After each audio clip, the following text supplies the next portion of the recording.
أعوذ بالله من الشيطان الرجيم.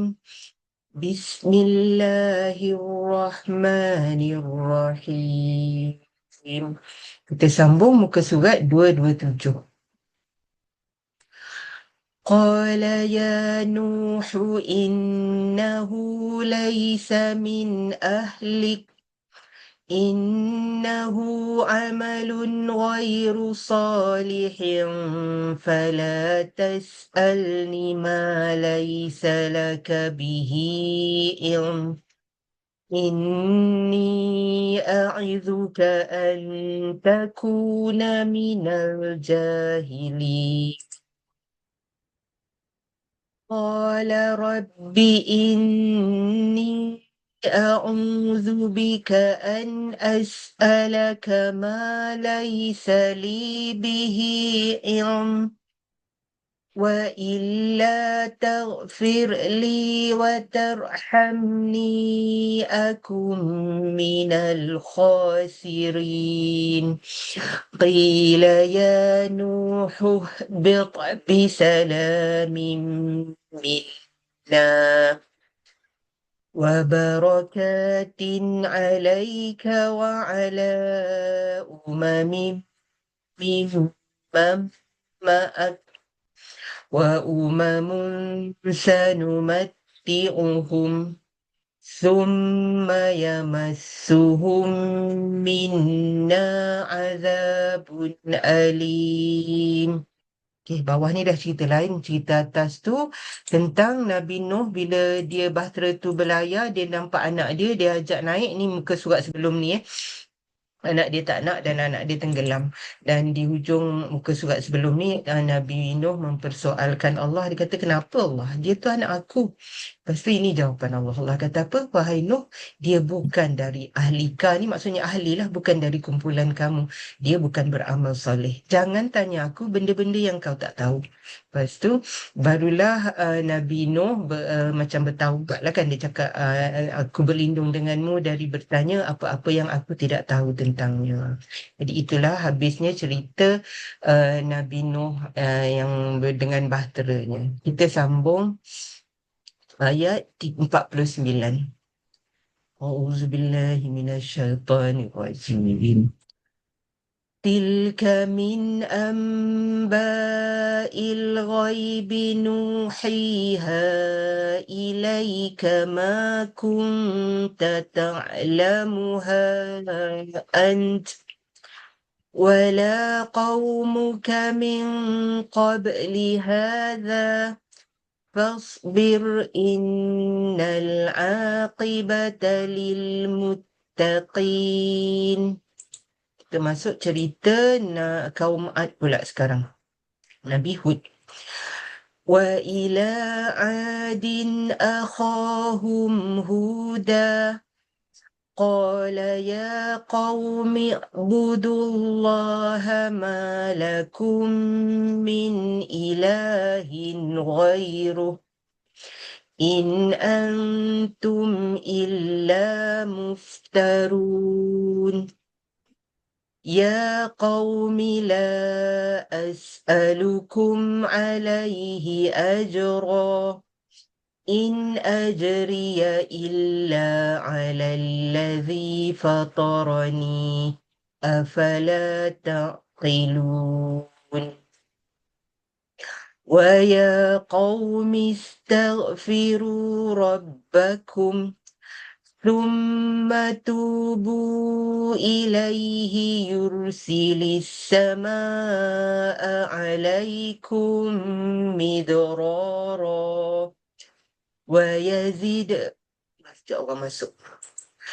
ويزدكم قوة إلى قوتكم ولا تتولوا مجرمين. قالوا يا هود ما جئتنا ببينة وما نحن بتاركي آلهتنا عن قولك وما نحن لك بمؤمنين. Sambung Aiman, lepas tu Nasrullah.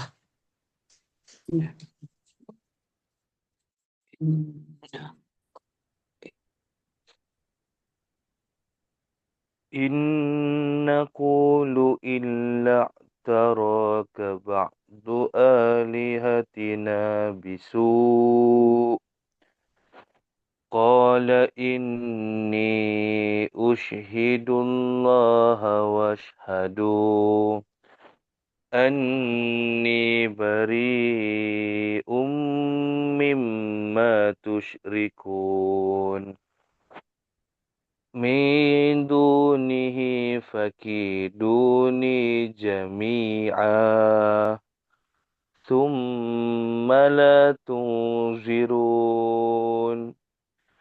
إني توكلت على الله ربي وربكم ما من دابة إلا هو آخذ بناصيتها إن ربي على صراط مستقيم فإن تولوا فقد أبلغتكم ما أرسلت به إليكم ويستخلف ربي قوما غيركم ولا تضرونه شيئا إن ربي على كل شيء حفيظ ولما جاء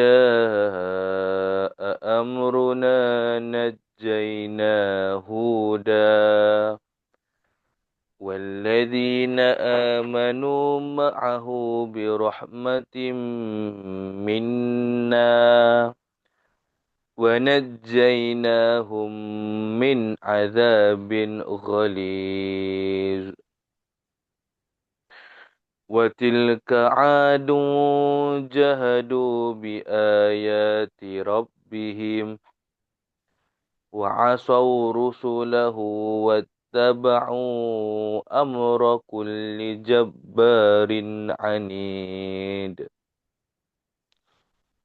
وأتبعوا في هذه الدنيا لعنة ويوم القيامة ألا إن عادا كفروا ربهم ألا بعدا لعاد قوم هود وإلى ثمود أخاهم صالحا قال يا قوم اعبدوا الله ما لكم من إله غيره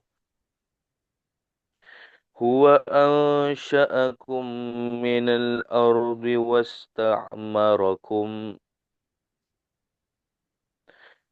واستعمركم فيها فاستغفروه ثم توبوا إليه إن ربي قريب مجيب قالوا يا صالح قد كنت فينا مرجوا قبل هذا أتنهانا أن نعبد ما يعبد آباؤنا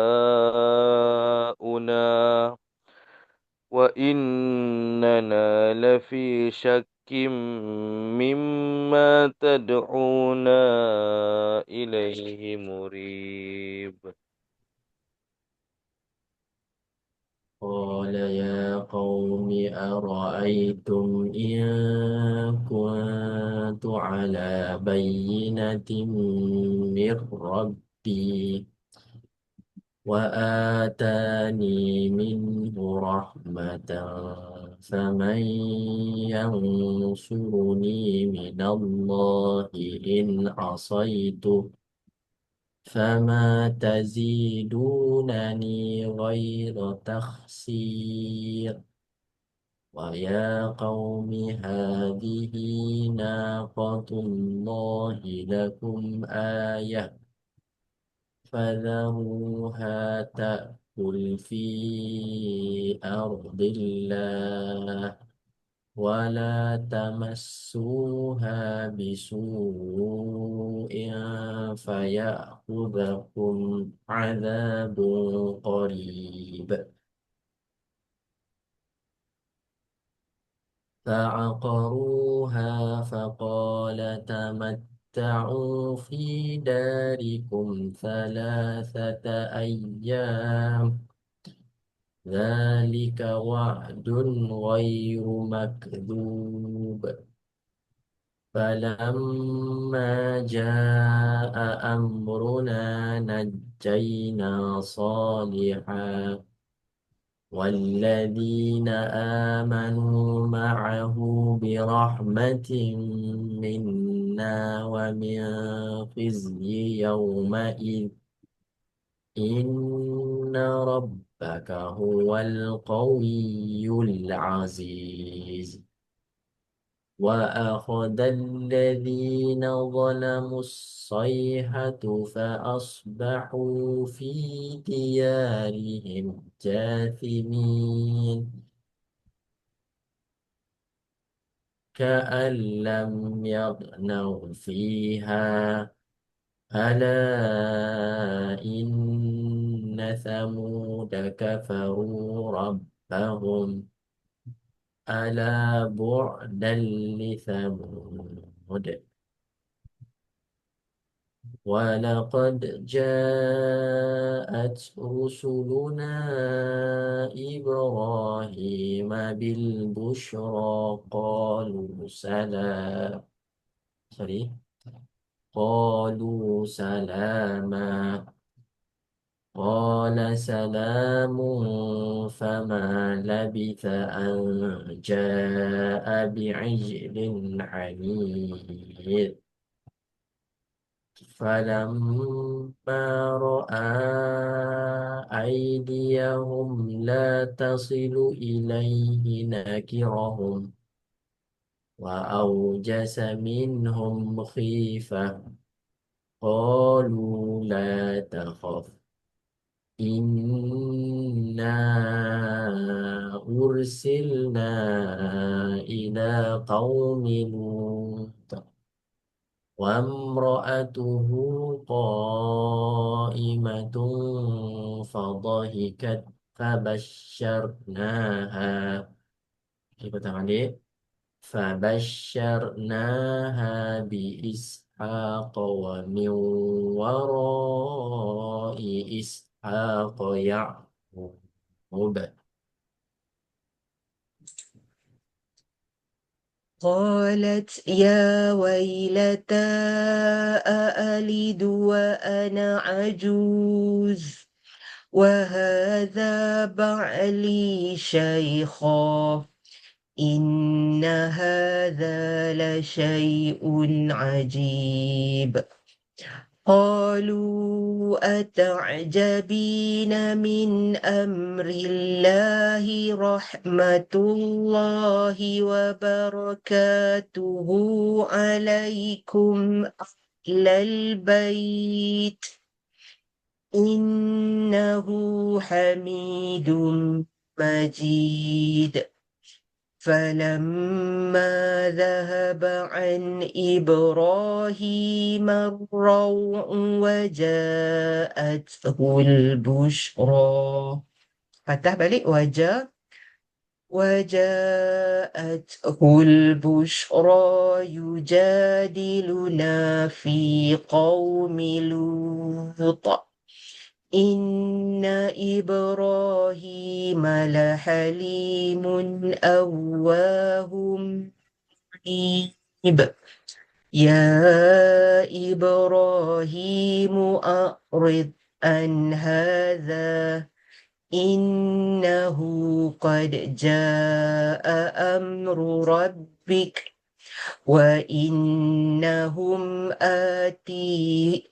وإنهم آتيهم عذاب غير مردود Okey, sebelum masuk kisah Lut tu, atas tu cerita tentang Nabi Ibrahim yang didatangi tetamu dan dia hidangkan kambing hanif, dan orang malaikat lah kan, malaikat tu tak makan. Jadi dia takut. Malaikat tu kata jangan takut. Kita datang ni bawa cerita gembira nak bagi seorang anak. Lepas tu isteri dia yang mana? Siti Hajar, Siti yang seorang lagi kan? Dia kata macam ajaib sangat ni, dia kata dia dah Sarah. tua sangat. Siti Sarah. Dia kata ajaib sangat ni, dia ni dah tua ni. Jadi malaikat kata tak ada aja yang ajaib dari Allah. Jadi kita masuk sekarang cerita Nabi Lut. A'udzubillahi minasyaitanir rajim. ولما جاءت رسلنا لوطا سيء بهم وضاق بهم ذرعا وقال هذا يوم عصيب وجاءه قومه يهرعون إليه ومن قبل كانوا يعملون السيئات قال يا قوم هؤلاء بناتي هن أطهر لكم فاتقوا الله ولا تخزوني في ضيفي أليس منكم رجل رشيد قالوا لقد علمت ما لنا في بناتك من حق وإنك لتعلم ما نريد قال لو أن لي بكم قوة أو آوي إلى ركن شديد قالوا يا لوط إنا رسل ربك لن يصلوا إليك فأسر بأهلك بقطع من الليل ولا يلتفت منكم أحد إلا امرأتك إنه مصيبها ما أصابهم إن موعدهم الصبح أليس الصبح بقريب. Bila sebenarnya malaikat ni daripada Nabi Ibrahim, dia pergi tempat Nabi Lut. Nabi Lut tu anak saudara Nabi Ibrahim. Jadi bila Nabi Lut nampak malaikat ni datang, dia kata, alamak, ini hari yang rumit ni. Macam nampak orang yang datang tu merupai lelaki kacak kan, dan kaum dia jenis yang LGBT. Dan kaum dia memang datang sungguh. Lepas tu dia kata ambillah anak dia lebih suci. Tapi kaum dia kata tak nak. Kau tahu kan apa yang kami nak, dia kata. Lepas tu malaikat kata bersiap-siap malam ni pergi daripada tempat ni kecuali tinggalkan isteri dia. Dan subuh akan terjadinya bencana. Okey, sambung Aiman.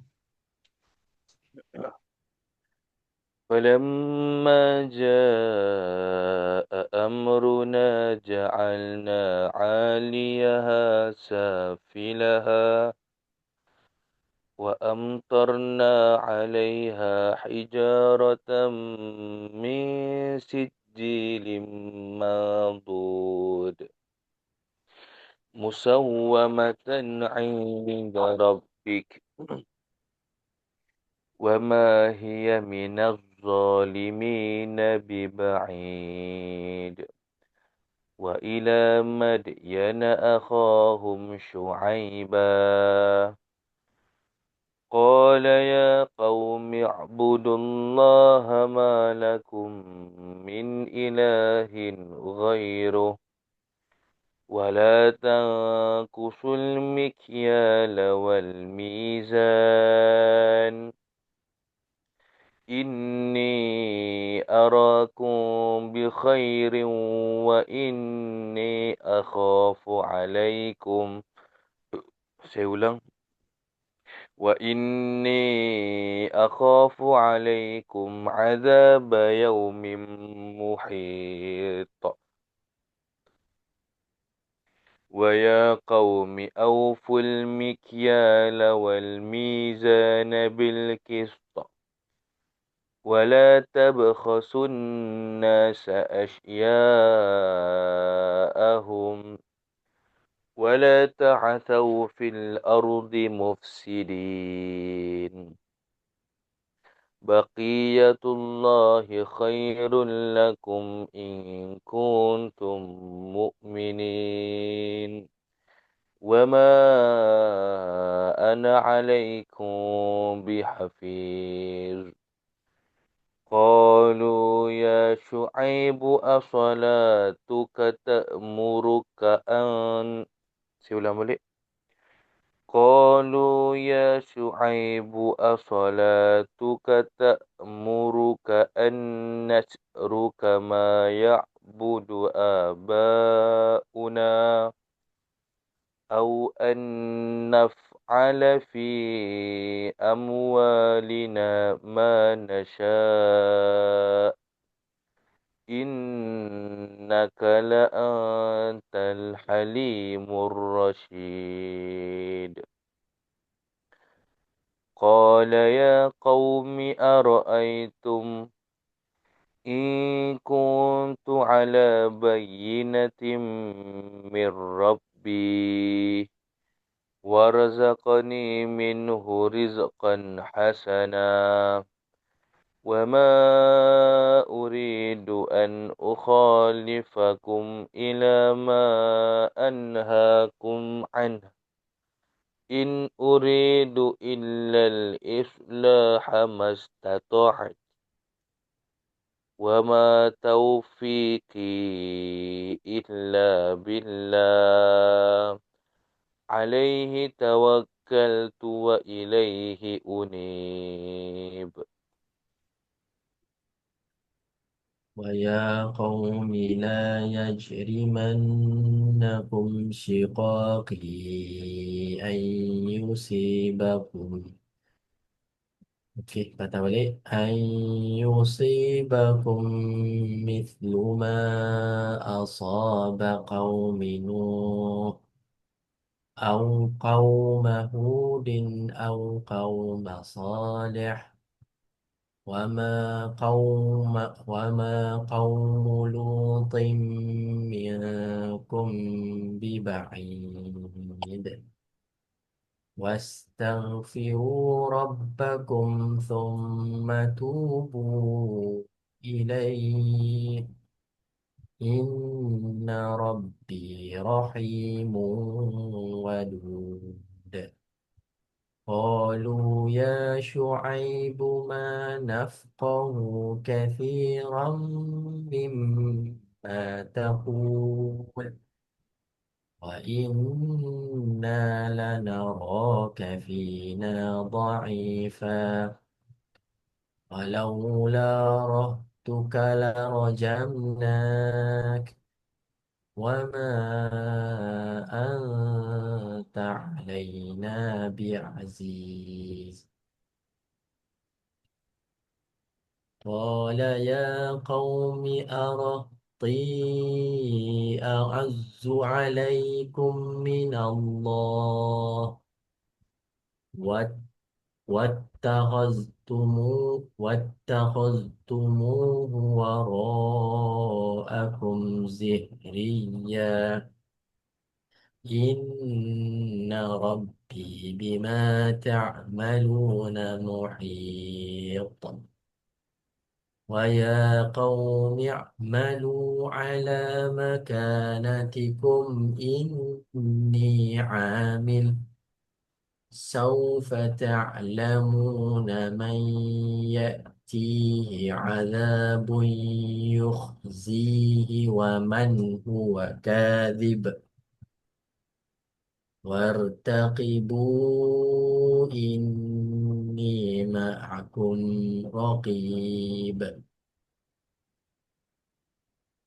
ولما جاء أمرنا نجينا شعيبا والذين آمنوا معه.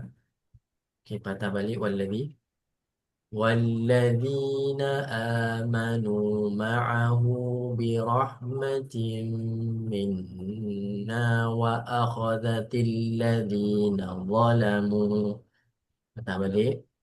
وأخذت الذين ظلموا الصيحة فأصبحوا في ديارهم جاثمين كأن لم يغنوا فيها ألا بعدا لمدين كما بعدت ثمود ولقد أرسلنا موسى بآياتنا وسلطان مبين إلى فرعون وملئه فاتبعوا sekali lagi. إلى فرعون وملئه فاتبعوا أمر فرعون وما أمر فرعون برشيد. يقدم قومه يوم القيامة فأوردهم النار وبئس الورد المورود وأتبعوا في هذه لعنة ويوم القيامة بئس الرفد المرفود ذلك من أنباء القرى نقصه عليك منها قائم وحصيد وما ظلمناهم ولكن ظلموا أنفسهم فما أغنت عنهم آلهتهم التي يدعون من دون الله من شيء. Patah balik. يدعون من دون الله من شيء لما جاء أمر ربك وما زادوهم غير تتبيب وكذلك أخذ ربك إذا أخذ القرى وهي ظالمة إن أخذه أليم شديد إن في ذلك لآية لمن خاف عذاب الآخرة ذلك يوم مجموع له الناس وذلك يوم مشهود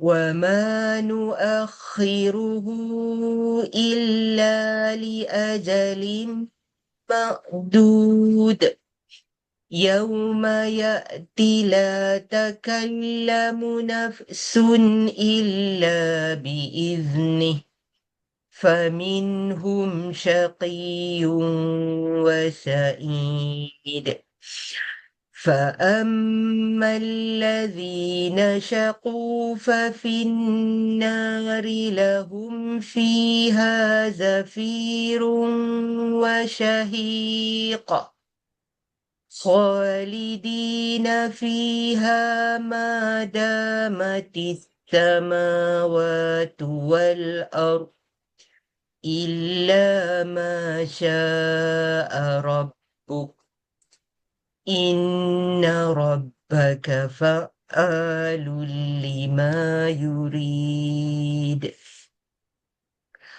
وأما الذين سعدوا ففي الجنة خالدين فيها ما دامت السماوات والأرض إلا ما شاء ربك عطاء غير مجذوذ.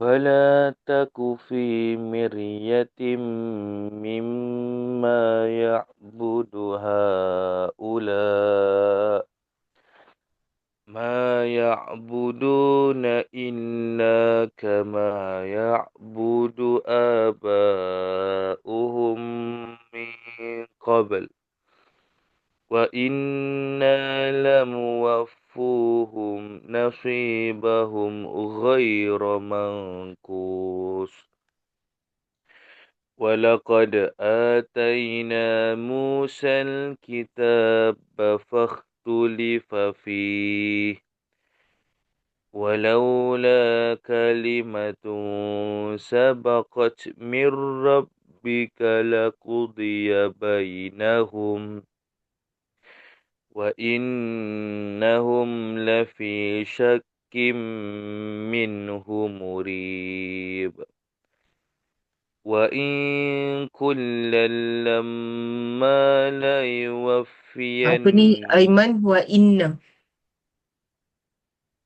وإن كلا لما ليوفينهم ربك أعمالهم إنه بما يعملون خبير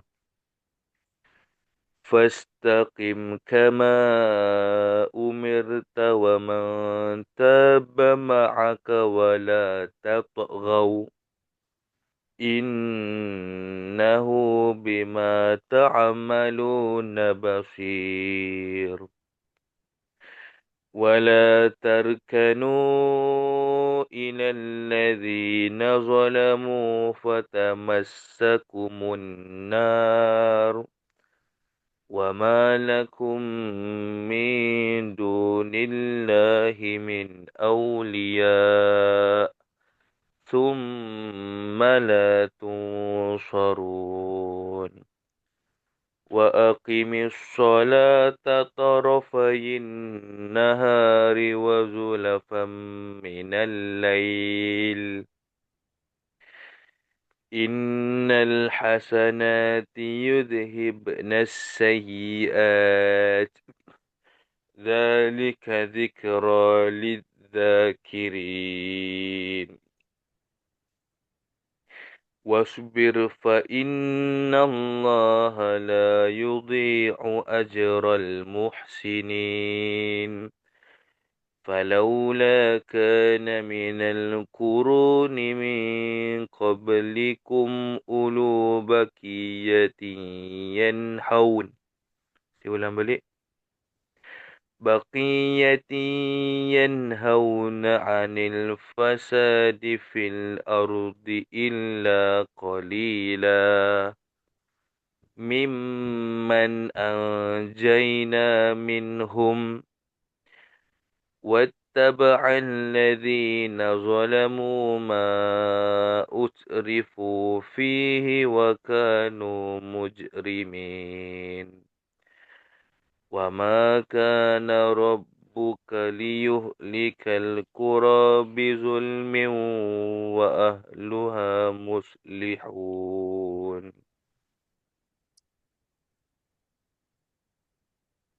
ولو شاء ربك لجعل الناس أمة واحدة ولا يزالون مختلفين إلا من رحم ربك ولذلك خلقهم وتمت كلمة ربك لأملأن جهنم من الجنة والناس أجمعين وكلا نقص عليك من أنباء الرسل ما نثبت به فؤادك وجاءك في هذه الحق موعظة وذكرى للمؤمنين وقل للذين لا يؤمنون اعملوا على مكانتكم إنا عاملون وانتظروا إنا منتظرون ولله غيب السماوات والأرض وإليه يرجع الأمر كله فاعبدوه وتوكل عليه وما ربك بغافل عما تعملون. Surah Yusuf.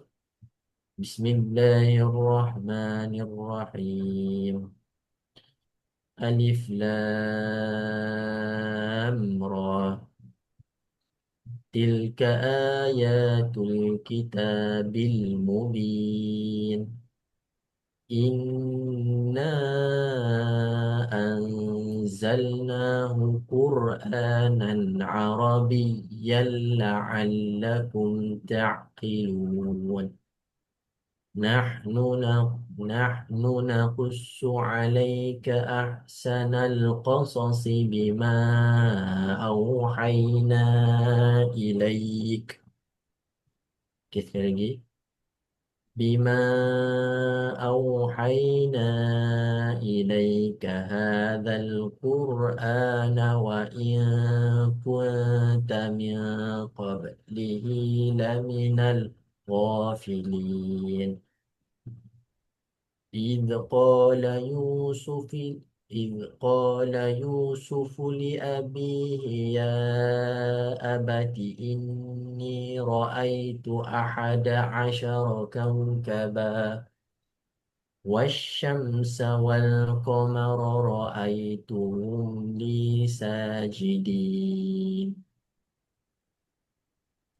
Okay, ayat yang akhir tadi masuklah cerita Nabi Yusuf dalam surah Yusuf ni. Dia mimpi, dia cakap dengan abah dia, ayah, saya nampak 11 bintang tunduk sujud ke arah saya. Sebab adik-beradik tinggi dia semua-semua tu 11 kan. A'udzubillahi minasyaitanirrajim. قال يا بني لا تقصص رؤياك على إخوتك فيكيدوا لك كيدا إن الشيطان للإنسان عدو مبين وكذلك يجتبيك ربك ويعلمك من تأويل الأحاديث ويتم نعمته عليك وعلى آل يعقوب كما أتمها على أبويك. Patah balik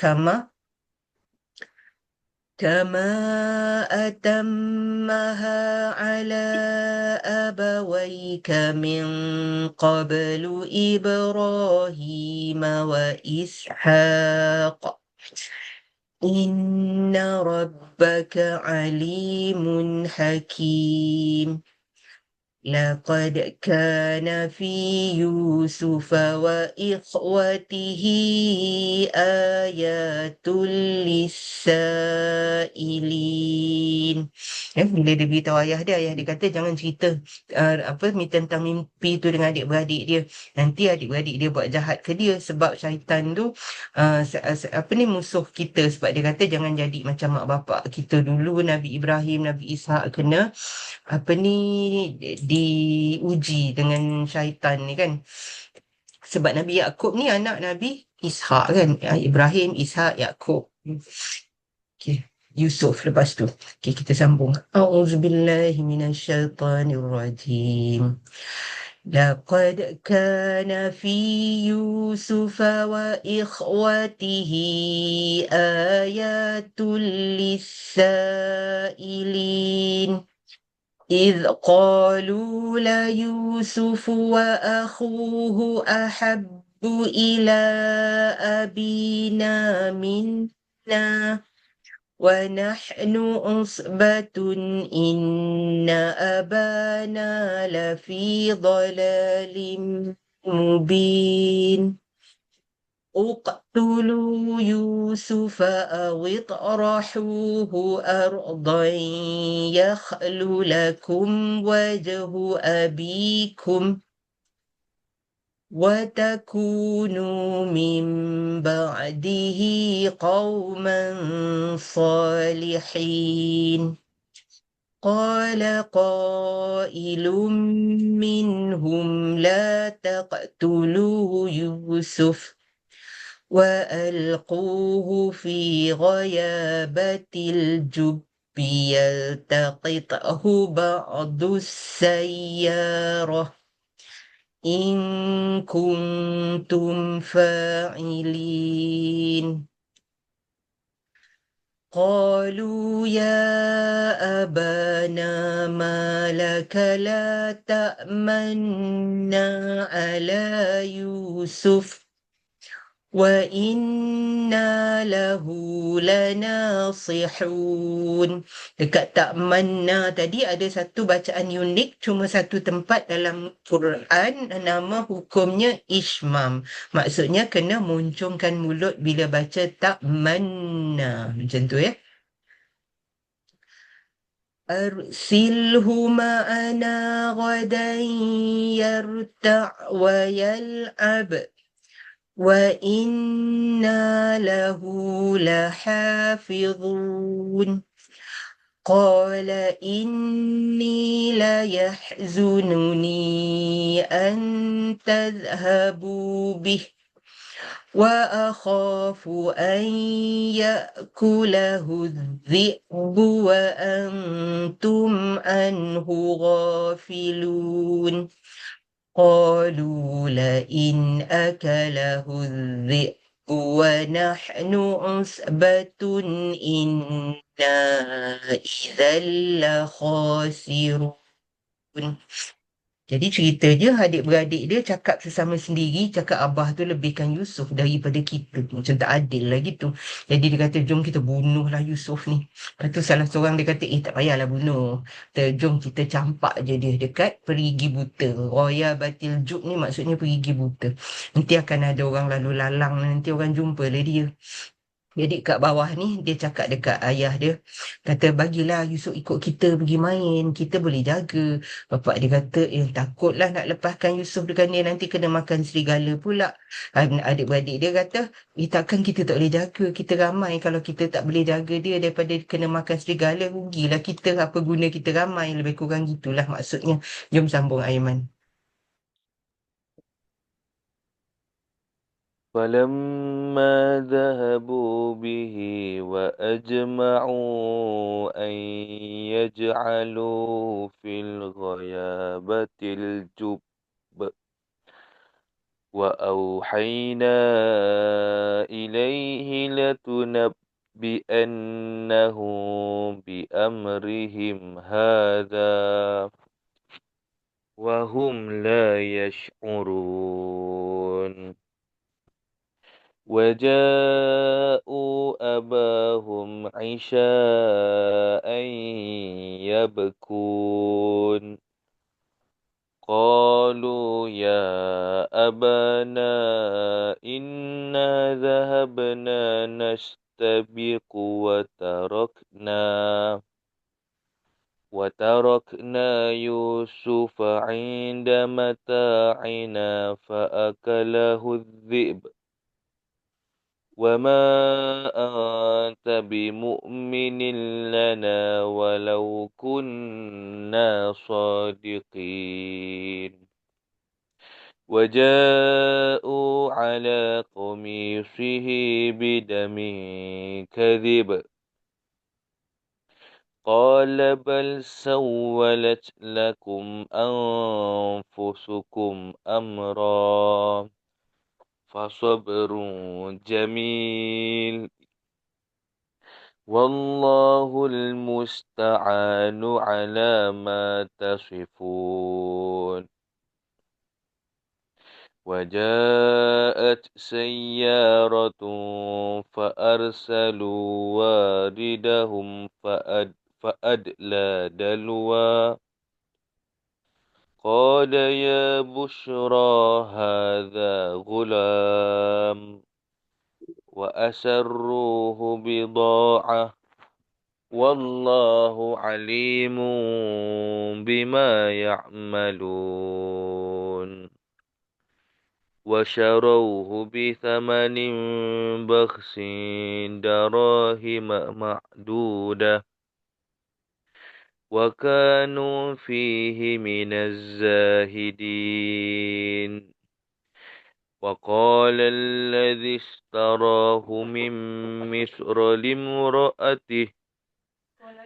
لامرأته أكرمي مثواه عسى أن ينفعنا أو نتخذه ولدا وكذلك مكنا ليوسف في الأرض ولنعلمه من تأويل الأحاديث والله غالب على أمره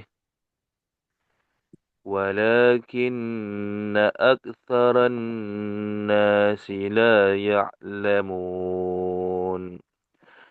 ولما بلغ أشده آتيناه حكما وعلما وكذلك نجزي المحسنين. Okey, ceritanya lepas dia bawa tu dia buatlah dia punya plan tu, dia campak dalam perigi buta. Lepas tu dia balik malam Isyak ni, dia balik malam waktu Isyak nangis. Ya, Bekun ni nangis. Betul. Wahai ayah, dia kata inilah dia ceritalah Nabi Yusuf tu dah kena makan serigala. Kata tentu ayah tak percaya cerita kami sebenarnya walaupun cerita kami ni betul, dia kata. Jadi dia bawalah baju Yusuf yang dah dilumurkan darah serigala.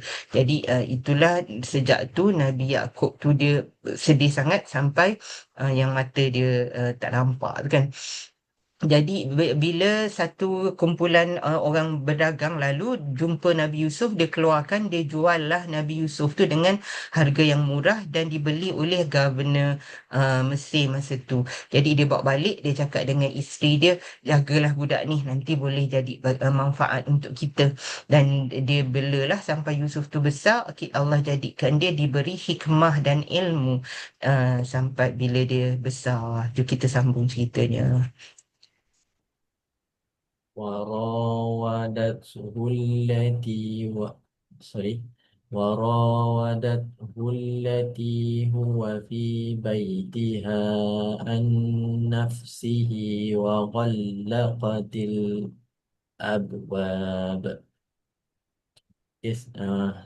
ulang balik وغلقت الأبواب وقالت هيت لك قال معاذ الله إنه ربي أحسن مثواي إنه لا يفلح الظالمون ولقد همت به وهم بها لولا أن رأى برهان ربه كذلك لنصرف عنه السوء والفحشاء إنه من عبادنا المخلصين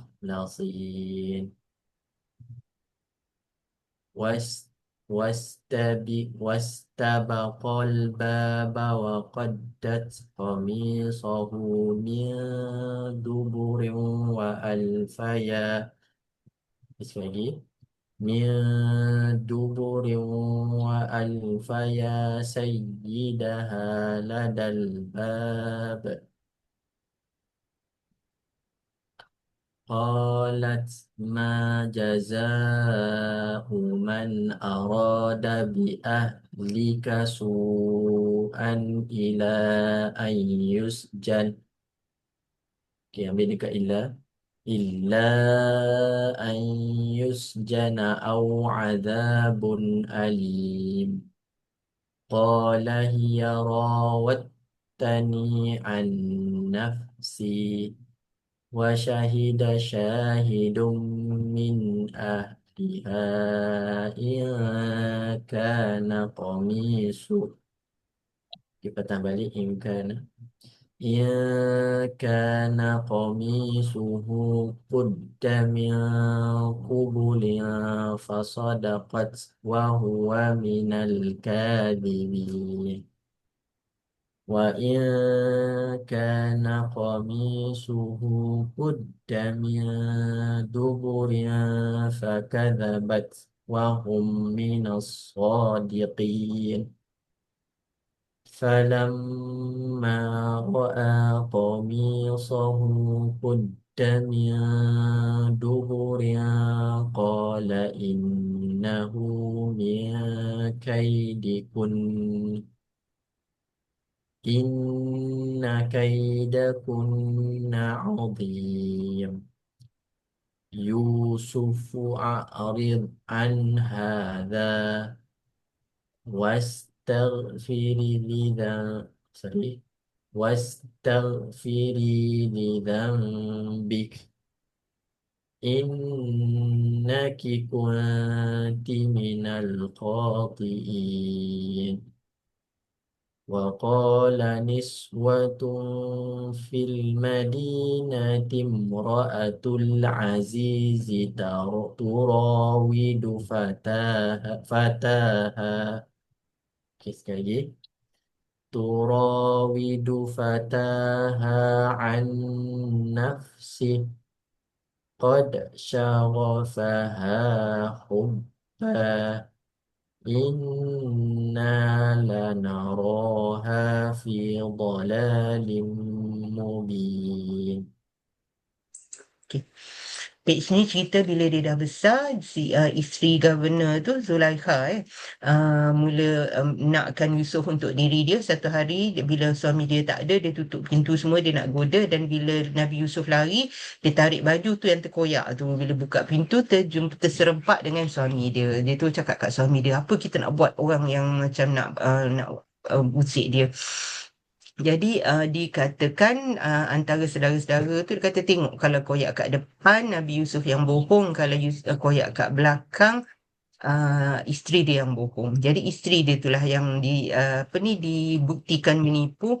Jadi governor tu cakap Nabi Yusuf lupakanlah kisah ni. Lepas tu dia cakap dengan isteri dia, mintalah ampun pada dosa-dosamu ini. Dan ayat yang akhir tu cerita tu telah tersebar di luar rumah dia di Madinah, di bandar tu, oleh perempuan-perempuan di Madinah tu, yang isteri Aziz tu nakkan anak dia untuk diri dia. Jadi kita berhenti sini, kita sambungan daripada cerita tu petang nanti insya-Allah. So siapa nak tahu cerita best, sambung tengah hari ni ya. Sadaqallahul azim. Okey, terima kasih semua. Jumpa tengah hari. Assalamualaikum. Waalaikumsalam. Terima kasih Ustazah.